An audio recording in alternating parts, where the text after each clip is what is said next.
Boston's president of basketball operations told the 98.5 The Sports Hub Celtics show on Saturday afternoon how he views his team heading into a pivotal stretch of the season. "I feel like we're in a really good spot record-wise and I think we're better, but I don't think it's super significantly better," Stevens said, comparing his team to NBA contenders. "Even last year, as we were assessing ourselves, we were 24-25 after 49 games, but there was a lot of shooting variance that looked like it might turn, and we hadn't been as healthy, and that looked like it might turn. It started to turn even before the trade deadline. Teams are still assessing themselves all the way up to that final week in a lot of cases, and it will be interesting to see if there will be major movement throughout the league or not. I'm sure there will be significant movement, maybe not recognized as significant at that time, but it certainly hasn't been much to date.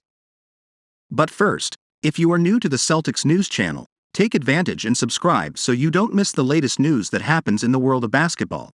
We are always bringing you firsthand here. Enjoy and like this video, so that YouTube continues to bring you the latest Celtics news in the world of basketball. "I think we always have to be looking at how we can improve," Stevens said. "I think we're good. I think we're in the mix and we're hard to beat, but there are other teams that are like that too. Anything you can do to improve your opportunities, you need to really vet and look at." Daryl Morey. Joel Embiid isn't all-star starter due to shameless Boston media, after shaking up the team's rotation last season by adding Derek White and moving off of Dennis Schroeder last February. A smaller tweak looks to be the priority this time around. "Obviously, there are two teams that need to play in that, and that could go a number of different ways," Stevens said. "You reshuffle the deck and add totally different guys who are totally different guys for you. That's probably a lot less likely here because we have a really good core that has played together in big moments and understand what those moments are like and know how to get to where we ultimately want to go. What is probably more likely are evaluating how to fortify your depth, how to make sure you as foul-proof as possible, but hey, other teams are out there too. There are good players all around the league, so you are probably looking at those as the opportunities that you are really stewing over."